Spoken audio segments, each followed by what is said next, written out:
নমস্কার বন্ধুরা, অমিরবের ছোট্ট সংসারের নতুন একটি ব্লগে আপনাদেরকে স্বাগত জানাই।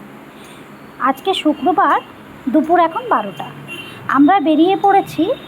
আমরা যাচ্ছি আজকে বনলতা রিসর্ট, যেটা বাঁকুড়া জেলায় অবস্থিত।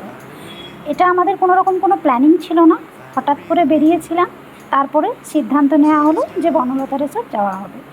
আমাদের সম্পূর্ণ টাইম লেগেছে 3 ঘন্টা মতো। তো এটা হচ্ছে বাইরের লোকেশনটা, যেখানে খাওয়া দাওয়া হচ্ছে। তো আমরা 3টে বেজে গেছিলো পৌঁছাতে।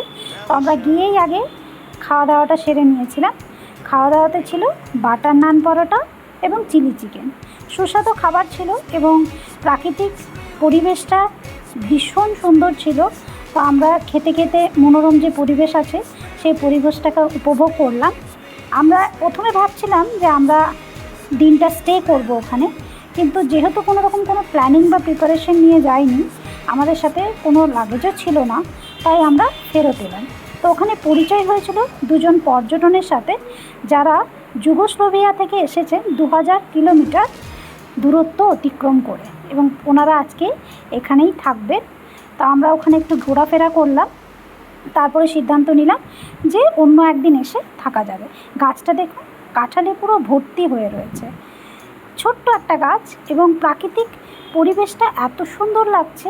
আপনারা যদি ওখানে কোনো দিন গিয়ে থাকেন তো অবশ্যই জানবেন। আর যারা এখানে যাননি, তো আমি অনুরোধ রাখবো একবার হলেও লোকেশনটা ঘুরে আসুন। খুব সুন্দর। এখানে ছোট্ট ছোট্ট মাটির কুটির তৈরি করা রয়েছে, যেখানে থাকাও যাবে, এবং হাটের মতো বসেছে, যেখানে মাটির সামগ্রী রয়েছে এবং অন্যান্য জিনিসপত্র রয়েছে।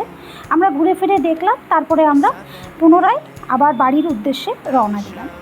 এই যে বন জঙ্গলটা দেখুন, এখান থেকে নাকি হরিণ এবং হাতি এদের অবাধ যাতায়াত রয়েছে। তো রাস্তায় রাস্তায় এরকম হোর্ডিং দেওয়া রয়েছে যে আপনারা সংযত হয়ে বেরোবেন, এবং কোনো পশু বা পাখিদেরকে যদি দেখতে পান তাদেরকে রাস্তা করে দেবেন যাওয়ার জন্য। তো সেগুলো আমরা দেখতে দেখতে আসছিলাম, এবং বনে ঘেরা পুরো জায়গাটা অপরূপ সুন্দর লাগছিল চারিদিকটা। এবং অদ্ভুতভাবে এই যে বন জঙ্গলে ঘেরা লোকেশনটাতে একটু রোদ ঢুকছে না, এবং গরম অনেকটাই এই জায়গাটাতে কম। তো এইভাবে চলতে চলতে আমরা ব্যাক করলাম। অনেকটা সময়ই আমরা মাঝে মাঝে দাঁড়িয়ে পড়ে ফটোশ্যুট করি। এবং এখানে এই যে লোকেশনগুলো আপনাদেরকে দেখাচ্ছি, এটা বাঁকুড়ার লোকেশন। অপূর্ব সুন্দর জায়গাগুলি। আমি আপনাদেরকে অবশ্যই বলবো যে বনলতা রিসর্ট একদিনের জন্য আপনারা ঘুরে আসুন। কাছে পিঠে এটি একটি খুব ভালো জায়গা, এবং মনোরম পরিবেশ রয়েছে চারিদিকে। আর ধান খেতে এখন ধানগুলো পেকে গিয়ে পুরো হলুদময় হয়ে আছে। বিশ্বাস করুন, এত সুন্দর লাগছে দেখতে, মনে হচ্ছে যেন এখানেই থেকে যাই। আমরা গেছিলাম, সেখানে পৌঁছে আমরা 1-1.5 ঘন্টা মতো ছিলাম। তারপরে আমরা ব্যাক করি 4:30 নাগাদ। আমাদের গাড়িটা বনলতা থেকে আমরা স্টার্ট করেছিলেন হাজব্যান্ড। তারপরে পৌঁছাতে আমাদের প্রায় 6টা 6:30 বেজে যায়। তো আমরা এখানে স্টে করতেই এসেছি। একটানা গাড়ি চালানো একটু ওনারও অসুবিধা হচ্ছিল, কারণ জার্নিটা অনেকটাই ছিল। প্রায় 3 ঘন্টা যেতে সময় লেগেছে, আর আসার সময়তেও প্রায় আমাদের 2.5 ঘন্টা মতো লেগেছে। তো এক্ষেত্রে দুর্গাপুর স্টেশন থেকে 71 কিলোমিটার রাস্তা ছিল।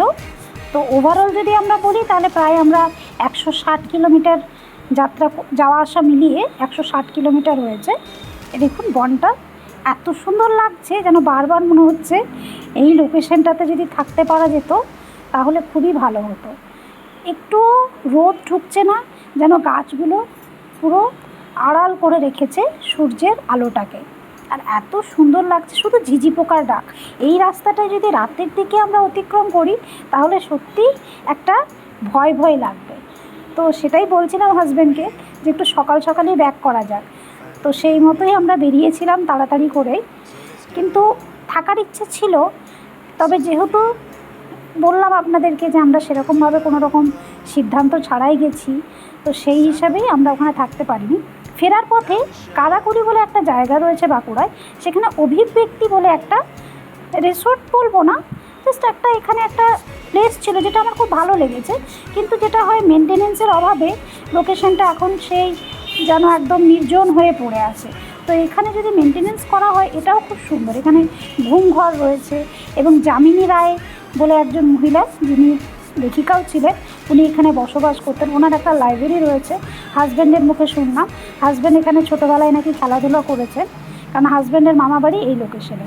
ফেরার পথে আমরা দুর্গাপুর ব্যারেজে একটু সময় ছিলাম, ওখানে একটা মন্দিরে নাম কীর্তন হচ্ছিল, সন্ধ্যা আরতি হচ্ছিল, সেটা দেখলাম। সেটা দেখে আমরা বাড়ি ফিরতে ফিরতে প্রায় ধরুন 7টা বেজে গেছে। তো ঘরে আসার পরেও ওই একটা ইচ্ছা আমাদের থেকেই গেল যে ওখানে গিয়ে পুনরায় আমরা একবার নাইট স্টে করব।